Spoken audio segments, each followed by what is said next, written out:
Rock Paper Podcast. Scissors beat paper, paper covers rock. Rock beats scissors, Shane covers non-stop. Never know what new kind of guest that he's got coming at you.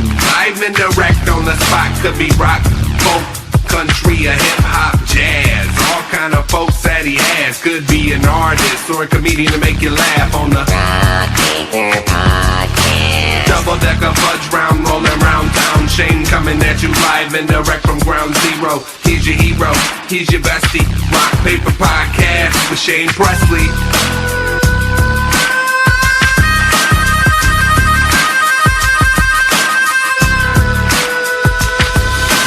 Rock Paper Podcast. Hey, everybody. Shane Presley here, Rock Paper Podcast, coming to you from St. Louis, Missouri, hanging out on Zoom with Ellie Lax, right? Uh-huh. Yeah. All right. We just met just a few moments ago, but I think this is a lot of fun getting to do these kind of Zoom ones over the internet, getting to link up across the country and talk about what you're up to.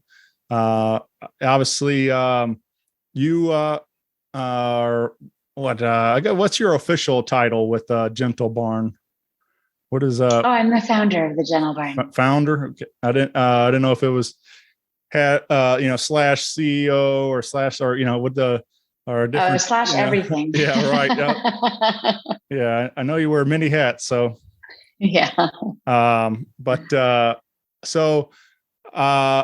St. Louis is home to a Gentle Barn location, and that's which is kind of cool how this all kind of came about. To give you a little bit of my story, and then we'll kind of get into what you're up to. But I discovered Gentle Barn through a friend of mine posted a video on Facebook, and I forget exactly all the details, but it included the St. Louis Six, and I really had no idea this was even in my own neighborhood. And me and my wife are always looking for new fun things to do, and we love animals, and we loved the whole message and idea behind all this going on at the farm.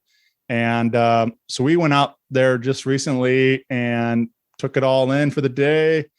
I had a great time meeting all the various animals. So we got to meet the St. Louis Six. We got to see Petunia and Jemima Puddle Duck, and we made all kinds of new friends that day. And it was just a great time.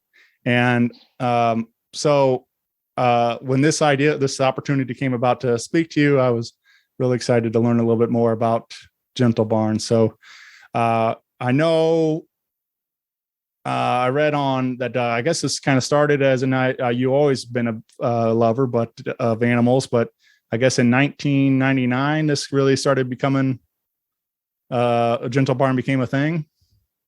Is that right? Yeah. Well, actually, the idea for the Gentle Barn was born in St. Louis, in Chesterfield. Yeah. I was just a little kid there. I was 7 years old, and every single second that I possibly could, I was running around the woods and the lakes behind my house, playing in the garden with the bumblebees and the butterflies and the hummingbirds. Yeah. And I absolutely loved nature and loved animals. And it became very clear to me at that age of 7 that the people around me didn't see animals quite the same way that I did. For me, they were my teachers, my healers, and my friends. Right. And I got to go to them and cry. I got to have fun with them. They accepted me the way that I was. But the people around me didn't really see animals the way that I did. And I was really perplexed by that. And so by the age of 7, I was telling everyone that I knew that when I grew up, I was going to have a big place full of animals and show the world how beautiful they are. And so growing up, I had no idea how to do that. And then, of course, at an early age, we moved away from Chesterfield to other states, and we ended up in Los Angeles. And I didn't really know how to start, so I kept procrastinating until 23 and a half years ago, I ran into a petting zoo I'd never seen before. And I went in and I discovered a lot of abuse and neglect. And to make a very long story short, I ended up taking animals home from there to my little half-acre backyard at the time and healing them and fixing them. And it was the best feeling I'd ever had in my life. And I was like, I got to do this for the rest of my life. Mm-hmm. And the longer version of that story I wrote in my book, My Gentle Barn, Creating a Sanctuary Where Animals Heal and Children Learn to Hope. Yeah, very cool. Yeah, so I guess the book's available everywhere. We can grab a copy of that. Yeah, it's anywhere books are sold, and people can get a signed copy through our website, gentlebarn.org.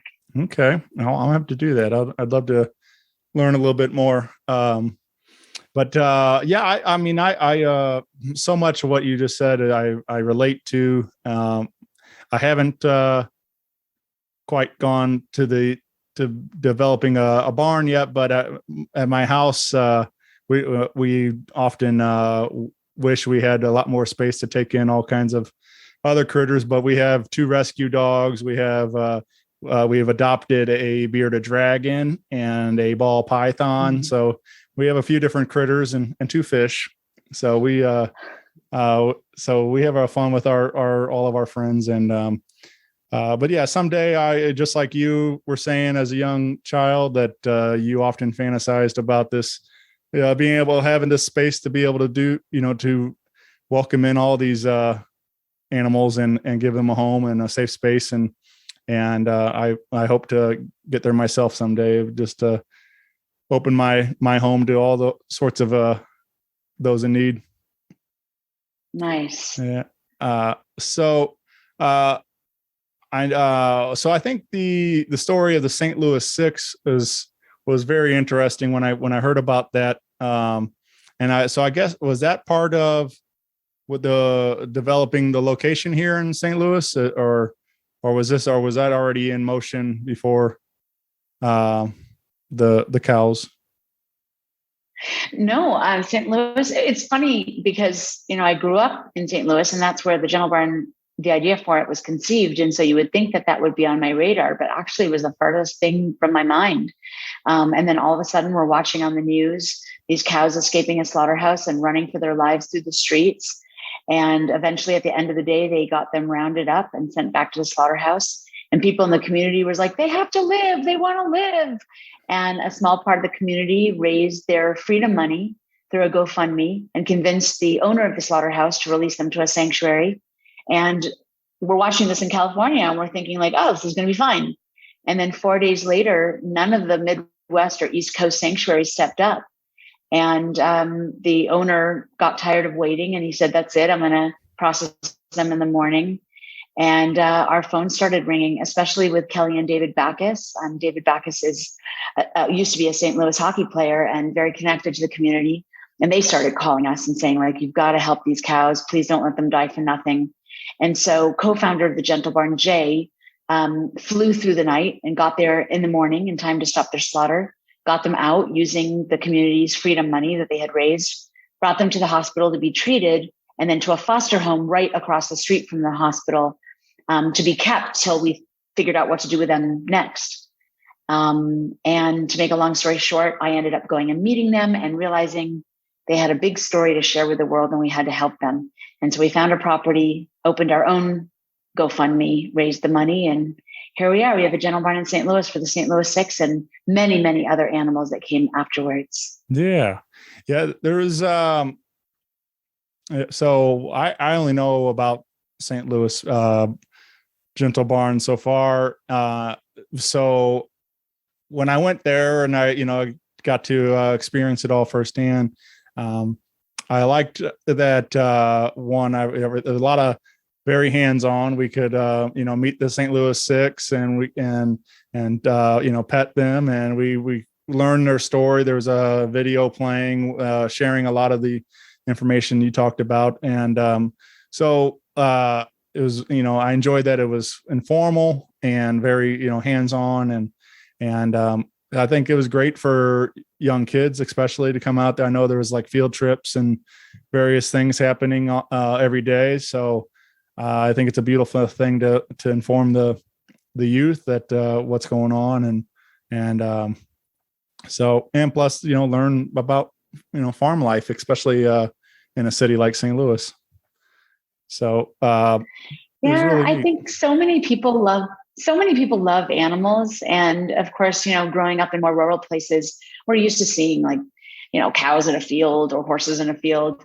But the truth is that not many of us have the experience of hugging a cow, cuddling a turkey, giving a pig a tummy rub, holding a Yeah. chicken, realizing that they have personalities, realizing how they talk through their body language, and having that one-on-one, face-to-face, eye-to-eye experience. And so we love people's faces when they hug a cow for the first time or cuddle a turkey and burst into tears. It's really precious. Yeah.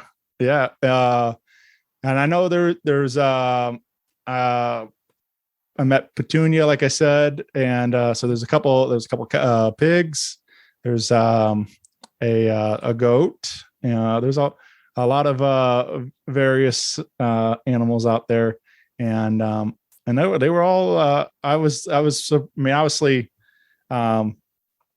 they all have their various personalities. Some are more into the attention than others. But it was fun to learn all their different personalities and like getting to hear their stories. And all the staff out there at Gentle Barn was very informative, and was gladly to talk about all the various animals. And so it was fun to see just how, like I said, picking up a turkey and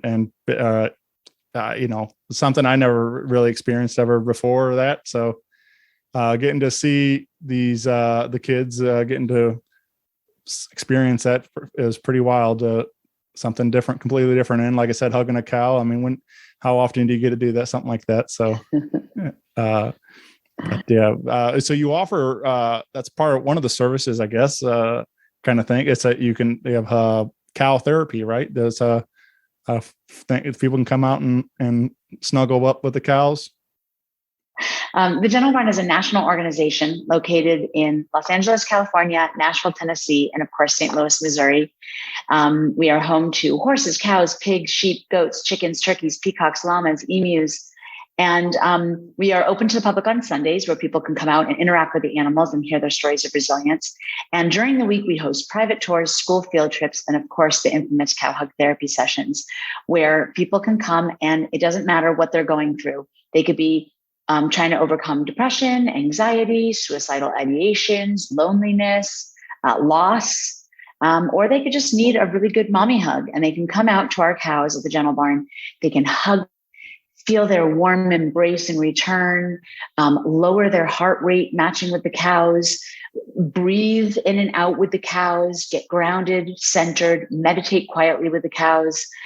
It is a feeling that you literally need to feel to understand, but it is restorative and you leave feeling stronger, more peaceful, and full of hope. And I highly recommend it to anyone to find a Gentle Barn near them and grab a cow hug. Yeah. Yeah. Other than, so I know, like I said, about the St. Louis, but as far as like the LA and Nashville, are they all kind of three fairly similar in a sense, or all very different in their own ways?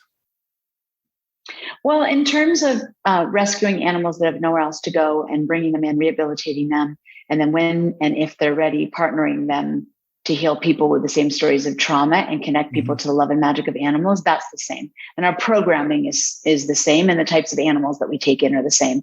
But the actual properties themselves is so different. Like in Los Angeles, we are on 5 acres, and it's our smallest location. But even though it's our smallest, we actually, because there's no grass and we're in a desert, we can actually make better use of the land and actually have the most animals out of all 3. Tennessee in Nashville, it's actually the biggest property, 40 acres. But because we're trying to preserve the grass, it limits the number of animals we're allowed to take in. And so we actually ended up with the least amount of animals. And then St. Louis, it's half woods and half pasture with a beautiful pond in the middle, with a big log cabin house and 2 beautiful big barns where we house our animals. And it's just absolutely beautiful. Yeah. So they have a very different feel to them, even though the programming and the mission is the same. Yeah. Well, so Gentle Barn is a 501c3 not-for-profit, and you you are in the middle of your spring pledge drive. And so if you are listening and you want to get involved and you want to support Gentle Barn, aside from Ellie's book, like you mentioned, we accept donations. There's T-shirts and there's all kinds of things at the gift shop also, and on the store online, and a lot of different ways to get involved and support what Ellie's up to out there, and all the wonderful people that volunteers and everybody else helping out there at Gentle Barn. So I think it's really cool. Honestly, I love the idea behind. I'm trying to actually. I'm working on developing my own. I haven't officially did all the paperwork to make it a 501c3, but in just a bit of my story, my mother was diagnosed with brain cancer in June of 2019 and passed in December. And so I've been, I did locally here in St. Louis, I did a big charity. I did a fun benefit concert for her while she was with us. And then in 21, after when things kind of lightened up with the pandemic and we thought we could gather safely, I tried to do another show in order to help support others. And we did another benefit show and raised a lot of money to help those in need. And so even though our messages are very different, I think me and you are a lot alike. You know, we want to do all we can to help others and help animals. And but I'm working on getting all my things in a row to have an official 501c3. So. Wow, that's wonderful. I'm so sorry about your mom. That sounds like a really painful and hard thing to go through for you and your family. Yeah, it was very difficult. And then I don't know. But music's always been there for us. As a bonding thing for us. So the whole idea that I could use music as these benefit concerts and have a good time and doing so. Music's always been a healing for me. It's like so much like maybe hugging a cow. For you, it's for me, maybe cranking up some music or going to a live show and experiencing the connection with the band and the people there and stuff. So that's beautiful. Yeah. I like to say that in the darkest times, we find the best of humanity. And I also like to say in the darkest of times, we sometimes find ourselves. Mm-hmm. And I know in the loneliness and the issues that I was going through as a child, it was animals that always healed me. And that love of animals, of course, put me on my path to run the Gentle Barn and save animals and in turn heal people that are suffering. And it sounds like the same for you, like what you're going through with your mom and your shared love of music through that terrible, terrible situation. This calling to start a 501c3 and help other people. It's born out of pain, but it's beautiful. Yeah. Thank you. Yeah. I'm hoping to keep growing and continue to help others in need and see what I can do with this thing. That's amazing. So, speaking of music, though, do you ever find is that ever come up at the barn at all? Like any kind of music therapy? I know. I don't know. I just feel like I don't know if ever try any of that stuff. If the animals that ever responded to various music at any sense or. Yes, absolutely. So there are many, many situations. In fact, probably 90% of all the animals that we rescue and bring into the Gentle Barn, they're not only sick of body, but they're also very, very, very scared. And when we have an animal that trusts us, we can hug them and hold them and brush them and feed them, and we can make them feel better. But when you bring in an animal that is absolutely terrified of people, we are not able to comfort them. So how do you touch someone that won't let you near them? Mm-hmm. So that's where we use music. I love to sing. And so from the inception of the Gentle Barn, every time we bring in an animal that you can't actually physically touch or feed, I would just sit with them and sing to them. And it's a way to convey my love for them and a way to convey the energy of like healing and safety to them without actually putting my hands on them. Mm-hmm. And so music is a huge, big part of our rehabilitation program at the Gentle Barn. And not only do I sing to every new animal that we bring in, but we also bring in violinists, pianists, guitarists, musicians from around the world come and they play for the animals. Yeah. And the animals respond tremendously. I mean, they really, really love it. They gather around, they look at the instruments. I mean, we're talking about like chickens, turkeys, pigs, sheep, goats, emus, every single type of animal that we have at the Gentle Barn. When we play music for them, they gather around, they want to listen. They're very attentive and they love it. So yes, music is a very, very big part of the healing and recovery at the Gentle Barn. Do you have a go-to song that you like to sing to them, or is it whatever's stuck in your head for the day? I have a million songs that I sing to them. Plus I make up songs to them. So sometimes just in the moment, I'll just start making up songs. But if I had to pick a go-to, it would be "You Are So Beautiful." Yeah. Yeah. I do this. I do the same. I'll make up all kinds of silly songs and, or start, like, sometimes I'll just get like a one line of a song and stuck on repeat and just start remixing it in my brain and all kind of know. It's like, it's just weird how my brain works with music sometimes like that. But, yeah, it's, that's a good one though. "You Are So Beautiful" is and of course, a great song. So, but yeah, I don't know. I think, it would be a lot of fun just to, especially to see it making a difference. And, like I said, making sure these animals feel safe and welcome and,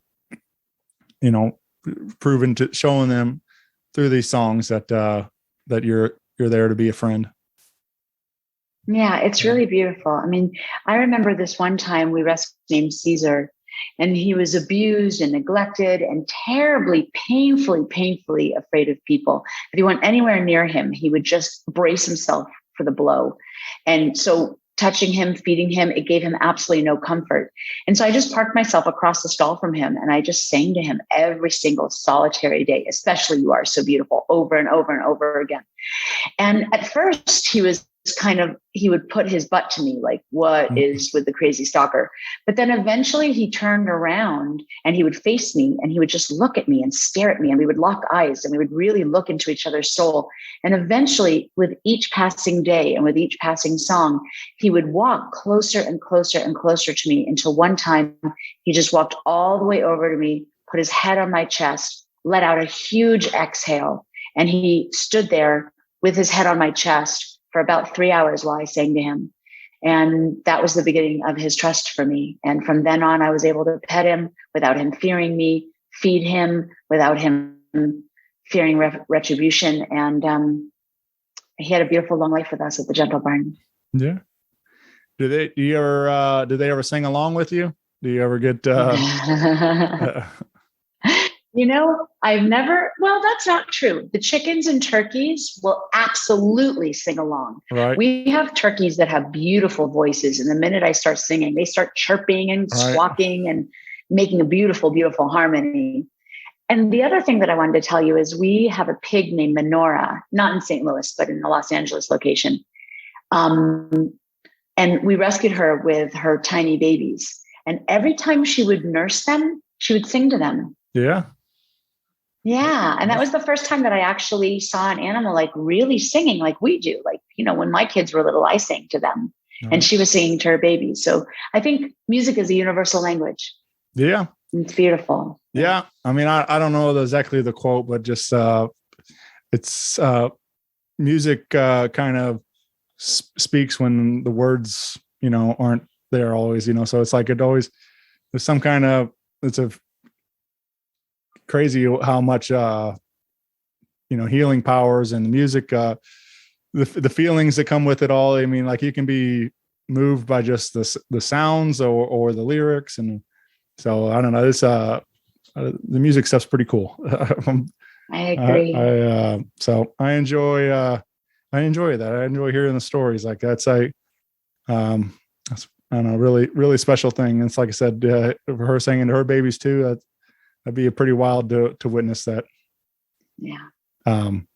Do you make your way around to the 3 locations pretty often, or you live in the LA area, right? Is that correct?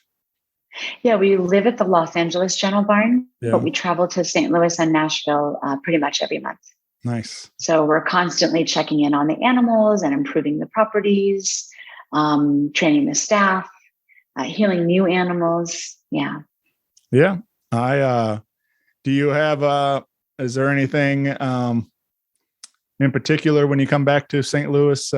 Is anything that you, aside from visiting the barn, is there anything that you really like to see or do while in town? Well, I happen to be vegan because I'm obsessed with animals and don't want to harm them. And so one of my favorite things to do when we're traveling and coming to St. Louis is to visit all the new vegan restaurants. I mean, there's so many.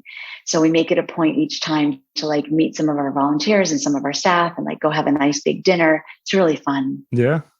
Yeah. I don't know. I know St. Louis is still considered a smaller, town for, the grand scheme of things, but there's so many wonderful things St. Louis has to offer.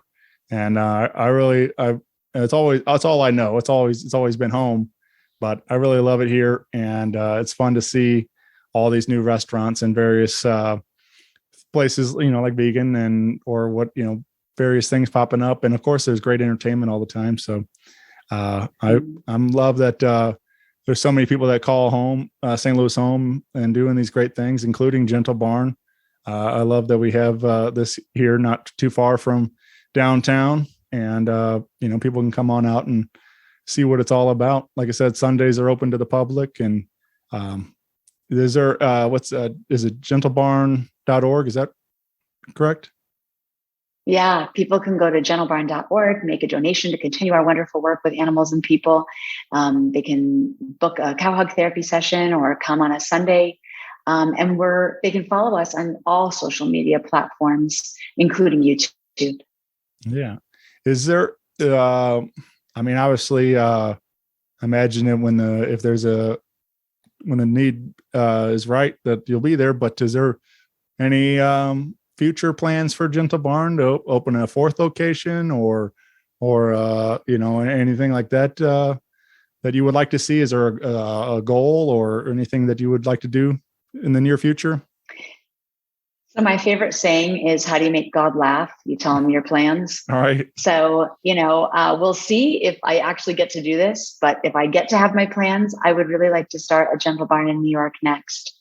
We've got West Coast and we've got Midwest, and I would love to have an East Coast Gentle Barn right in the middle of Central Park. I would like to do something about the carriage horses, maybe like find a way to make the carriages electric and be able to have the horses retire at the Gentle Barn and be really able to make an impact in that community with those recovering from substance abuse or homelessness or just the perils of living in a very, very noisy and fast-paced inner city, being able to come to the sanctuary of the Gentle Barn and connect with the animals and hug the cows and just feel a connection to something slower and more peaceful. I think that would be wonderful for that city. So would really like to do that. Yeah.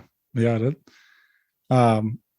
What I was thinking also, just in like I said, 23 years of doing all this, was there anything that like really maybe surprised you going or something like that, like where maybe obviously you were well aware of a lot of the slaughterhouses and these terrible things that were going on, but is there anything like maybe that you didn't know about, or like I said, a surprise that came along that as you learned some of these things as you were rescuing different animals? Anything come to mind? Yeah, I think with every single rescue comes a newer knowledge of Right. what we're capable of as human beings and the darkest things that are happening on this planet. Mm-hmm. And, every time I think that I've seen the absolute most horrific side of me, the next story will just be even worse. Right. So I live in this state where I have like a combination of deep hope and faith. And at the same time, I mean, we've seen some really, really rotten things. We intellectually know that obviously animals are killed for food, and we intellectually know that somewhere out there, people are doing these things, but coming face to face with it and seeing literally thousands of animals just in one location alone being handled so gruesomely and egregiously, being torn apart from their mothers, being torn apart from their families, screaming with deaf ears, the people not being able to see them as living beings at all. It's just, we did a rescue yesterday here in Nashville, and just seeing the absolute cruelty of these animals, and kind of thinking back not too long ago when we had auctions where we were selling humans, and we were separating husbands and wives, and we were separating children, and we were auctioning off babies right in front of their parents. I mean, it wasn't too long ago that we were doing that to humans. And I just yearn and pray and work diligently for a world where we can stop doing that to animals, and we can kind of once and for all acknowledge that we're all the same, even though we look different, and we can start helping, supporting, and loving each other instead of kind of enslaving and exploiting each other. And with each child that comes to the gentle barn and hugs a cow and holds a chicken and cuddles a turkey and has their heart wide, opened to the similarities that we all have instead of the differences, I think that with each further generation, we might get closer and closer to preserving our planet, healing our bodies, and loving animals. So I've seen the darkness, and I pray and yearn and work for the light. Yeah. Yeah. That's I don't know. It's pretty heavy to think about. I mean, like I said, and it's something, I'm glad to see people like yourself and the entire staff of volunteers and people that join you and believe in the same mission, and trying to, not trying, but making a difference. It's really, really cool what you and everybody's, doing.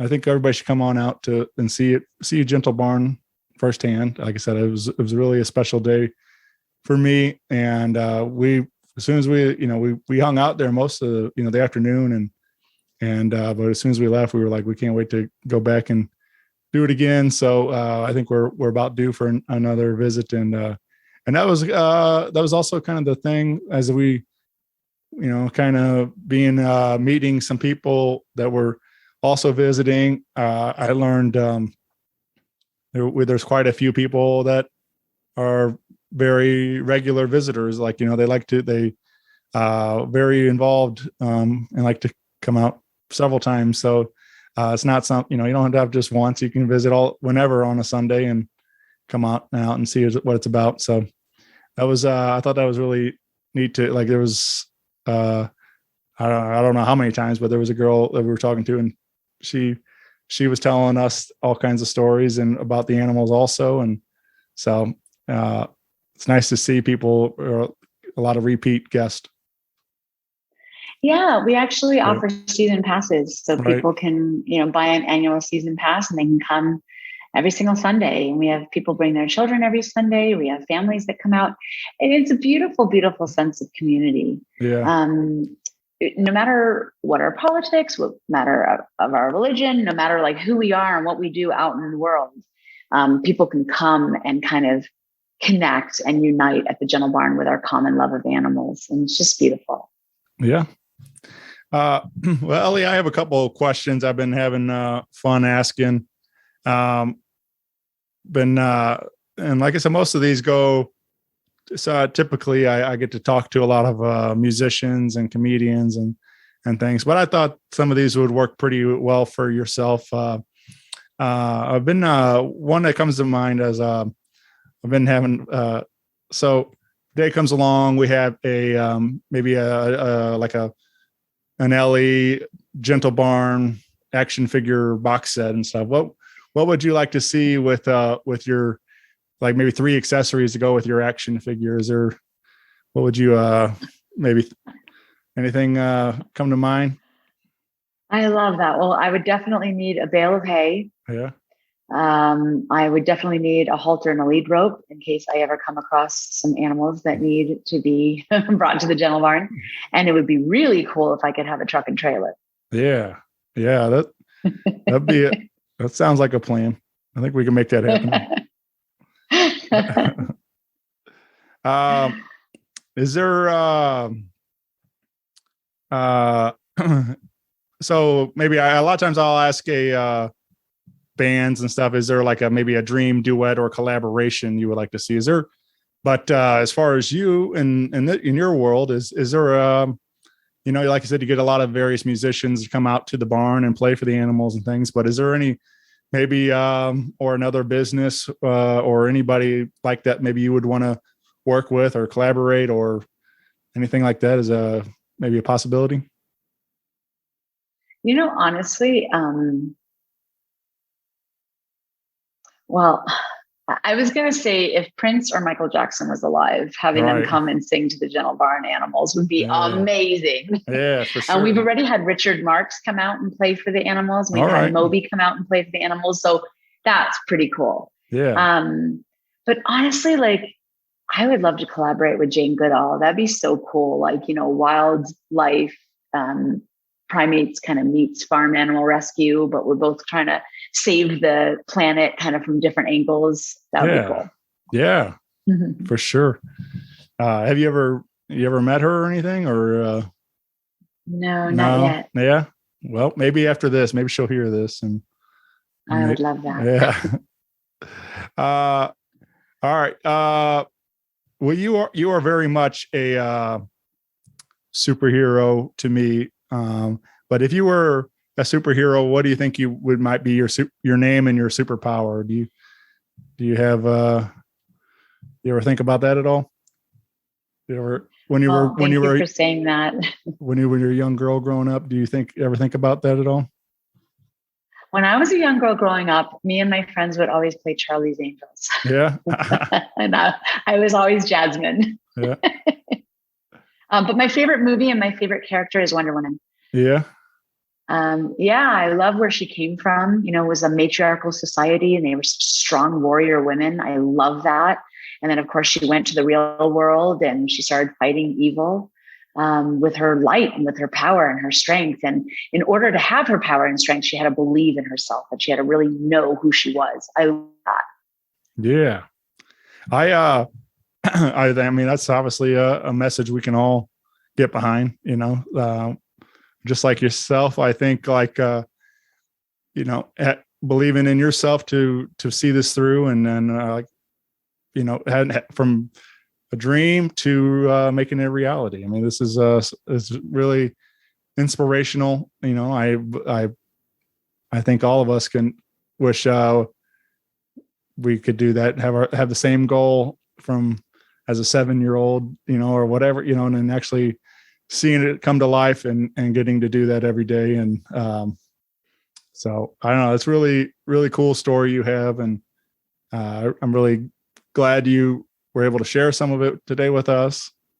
And hopefully, like I said, if you were in the St. Louis or LA or Nashville areas or traveling through, come on by Gentle Barn and see what it's all about. And like I said, gentlebarn.org. You can get and find more information, ways to donate and support the cause. But thank you, Ellie, for being here today. This was really cool. Thank you very, very much for having me. I loved spending time with you. Yeah. And again, Ellie's book also, what was the name of your book? My book is called... Was it My Gentle Barn, right?